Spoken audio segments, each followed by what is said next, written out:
C'était une date que beaucoup attendaient avec impatience.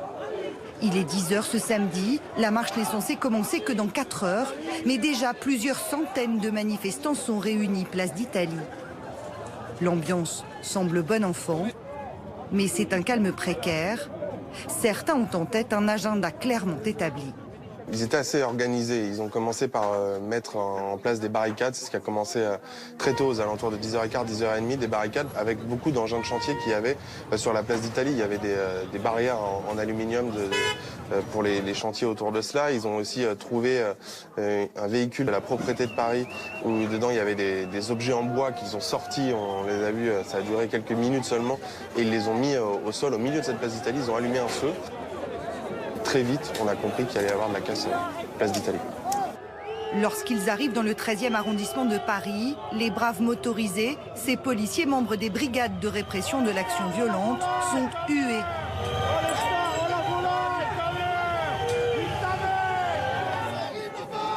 Peu à peu, la place change de couleur. Les gilets jaunes cèdent le pas aux habits noirs des Black Blocs. Quand il y avait plus de manifestants gilets jaunes, on va dire, que de casseurs dans la manifestation, les pompiers pouvaient fendre la foule, ils étaient même applaudis. Et on a vu la situation évoluer au fur et à mesure de l'après-midi quand la place se vidait de ces manifestants malgré tout et qu'il ne restait plus que des casseurs au milieu. On a vu les pompiers se faire ils ne pouvaient pas intervenir et les policiers étaient obligés de venir au contact des pompiers pour les protéger, c'est ce qu'on a pu voir, parce qu'ils se prenaient beaucoup de projectiles.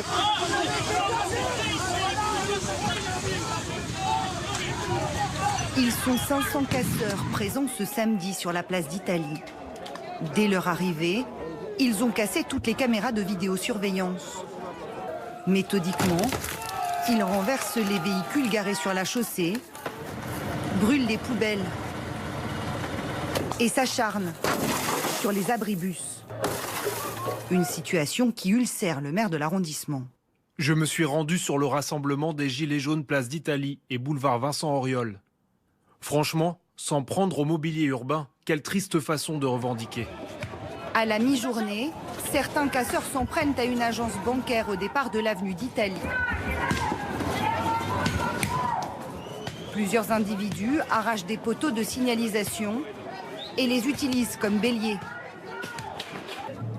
Délogés par les forces de l'ordre, ils se déplacent de quelques mètres et s'en prennent finalement au centre commercial voisin. En quelques minutes, un brouillard de gaz lacrymogène vient envahir le parvis de la galerie marchande. Je peux plus de voir tout ça. Je veux rentrer chez moi là. C'est une crise de nerfs. De toutes parts, les casseurs se déchaînent sur les commerces, les véhicules et saccagent ce monument en hommage au maréchal Juin. Les émeutiers récupèrent les éclats de pierre pour les utiliser comme projectiles sur les policiers. Les forces de l'ordre sont contraintes de riposter avec leurs canons à eau. Pendant de longues minutes, les affrontements causent des dégâts impressionnants dans le quartier. Dans ce contexte violent, des manifestants se retrouvent pris dans un mouvement de foule.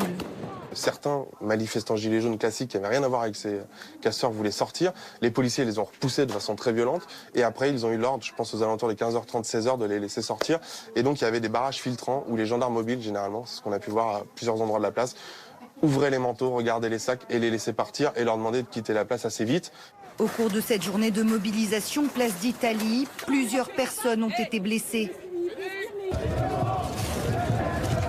Parfois dans des conditions troubles, comme sur ces images. Plusieurs gilets jaunes discutent calmement quand soudain, l'un d'eux reçoit une cartouche de gaz lacrymogène en plein visage. L'homme de 41 ans a été gravement blessé à l'œil.